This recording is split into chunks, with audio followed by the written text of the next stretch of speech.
वाणिज्य संकाय के अंतर्गत कक्षा 11वीं 12वीं तथा बीकॉम एमकॉम में पढ़ने वाले प्रिय विद्यार्थियों, सुप्रभात। विद्यार्थियों, आपको इन कक्षाओं में कंपनियों के अध्याय को पढ़ना है।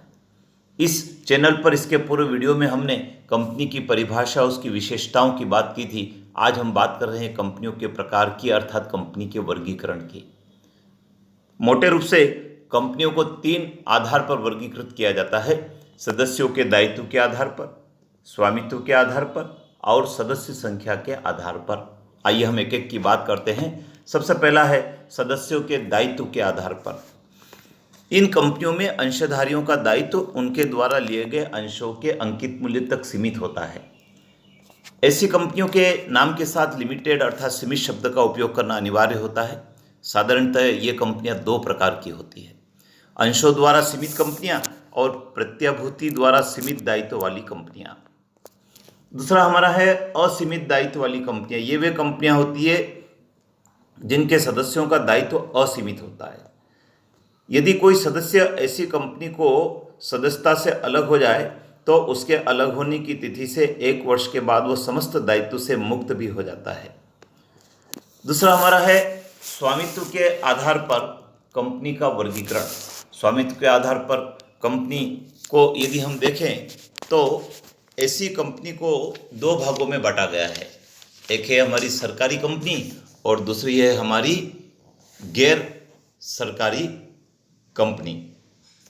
यदि हम सरकारी कंपनी की बात करें तो सरकारी कंपनी से आशय उस कंपनी से है जिसकी कम से कम 51% अंश पूंजी केंद्रीय सरकार या राज्य सरकार के पास हो।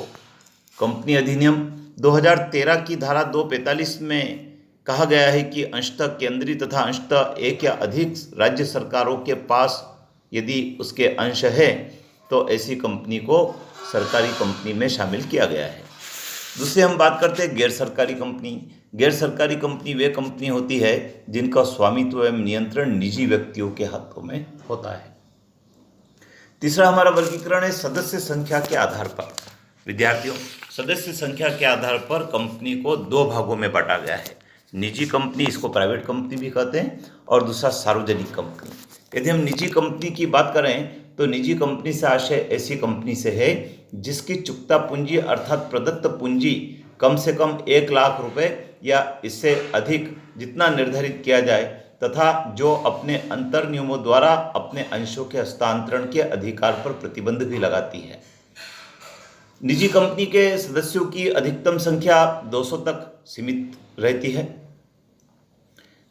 इसी प्रकार से यदि हम बात करते हैं सार्वजनिक कंपनी की, तो सार्वजनिक कंपनी से आशय ऐसी कंपनी से है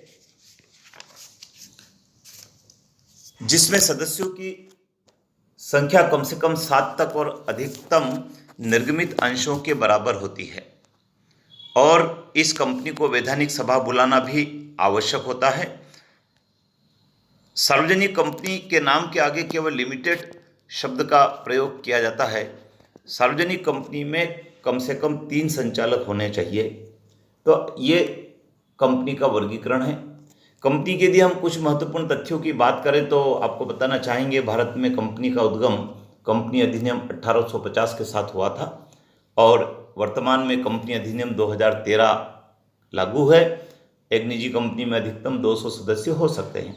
विद्यार्थियों, आपको नोट्स बना लेना है और जो भी पुस्तक आपके पास है उस पुस्तक से आप इन बिंदुओं को 3 से 4 लाइन में विस्तारित करेंगे तो आपके परीक्षा के लिए बेहतर नोट्स तैयार हो जाएंगे। आप इसका स्क्रीनशॉट ले सकते हैं जिससे कि आपको प्रश्न का उत्तर पुस्तक में ढूंढने में सुविधा रहे। चैनल पर बने रहें, अपने मित्रों को भी बताएं, क्योंकि हम ग्रीष्मकालीन अवकाश के दिनों में अधिक से अधिक इस चैनल के माध्यम से अपने विषय को पढ़ने का लाभ उठाएंगे।